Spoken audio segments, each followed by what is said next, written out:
Bienvenue à la table du Seigneur. Yeah!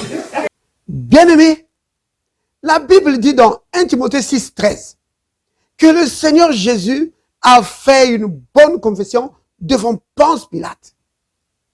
Il nous est aussi convenable d'avoir une bonne confession. C'est pourquoi je vous invite à la table du Seigneur pour la bonne confession du chrétien. Alléluia. Béni soit le nom du Seigneur.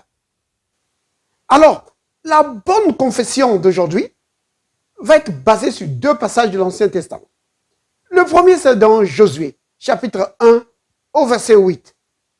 Voici ce que disent les Écritures.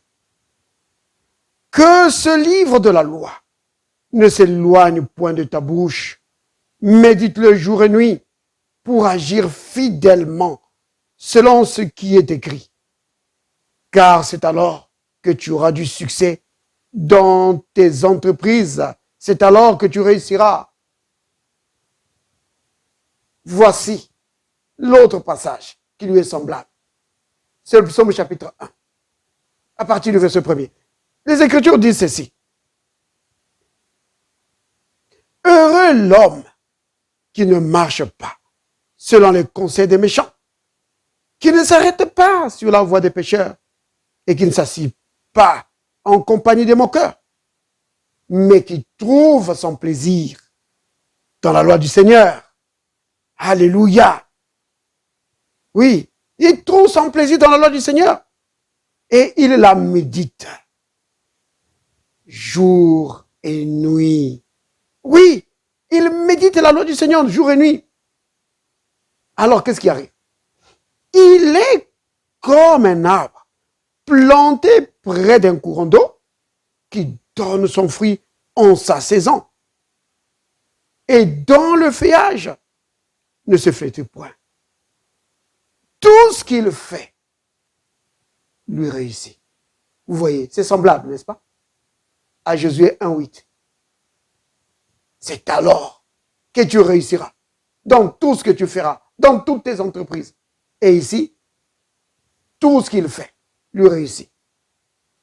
Ce n'est pas le seul point qu'ils ont en commun. L'autre point en commun entre les deux versets, c'est que la méditation de la parole.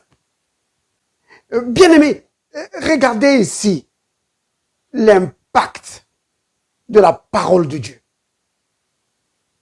Comment la méditation et la mise en pratique de la parole impactent notre vie.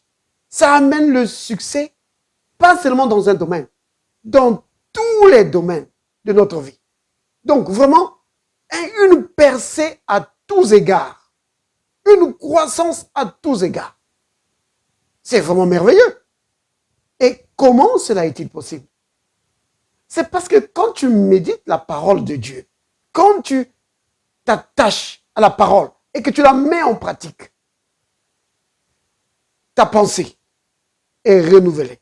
Ton intelligence est renouvelée. Et quand ton intelligence est renouvelée, bien-aimé, le potentiel divin qui est en toi est libéré. Oui. C'est parce que le potentiel divin que Dieu a placé en nous est souvent bloqué par des pensées humaines. Comme le Christ a dit à Pierre, que tes pensées ne sont que les pensées des hommes. Vous comprenez? Donc, la méditation de la parole de Dieu, la mise en pratique de la parole de Dieu amène le renouvellement de l'intelligence. Comme l'apôtre Paul le dit dans Romains chapitre 12, au verset 1 et 2. Une autre chose que la méditation de la parole de Dieu fait, c'est que ça te révèle le cœur de Dieu. Oui, parce que quand tu médites la parole de Dieu, le Saint-Esprit, qui est l'esprit de sagesse et de révélation, te fait entrer dans les profondeurs des secrets de Dieu. Il te révèle les voies de Dieu. Il te révèle la façon de faire de Dieu pour que tu marches chaque fois dans les voies de Dieu. Pour que chaque fois tu fasses les choses comme Dieu le veut. Alors cela t'amène de succès en succès. C'est pourquoi la Bible dit, tu vas réussir dans tout ce que tu fais. Alléluia. Béni soit le nom du Seigneur. Alors nous allons baser notre confession, notre bonne confession sur ces passages. Alors nous allons dire ceci. Père, merci pour ta parole merveilleuse que tu m'as donnée. Merci Père pour ta parole et merci pour ton Saint-Esprit qui me révèle ta parole. Merci Père parce que ta parole me rend sage. Merci pour ta parole parce qu'elle me révèle le cœur de Dieu. Alors que je médite la parole, le plan de Dieu m'est révélé, le secret de Dieu me sont révélés. Je marche dans la volonté de Dieu et je triomphe devant les circonstances de la vie. Oui, tout ce que je fais réussit parce que je trouve mon plaisir dans la parole du Seigneur. La parole de Dieu fait ma joie. La parole de Dieu édifie ma foi. Oui, et je triomphe devant les circonstances de la vie. Rien ne peut me résister. Aucune puissance des ténèbres ne peut me vaincre. Alléluia. Béni soit le nom du Seigneur. Amen.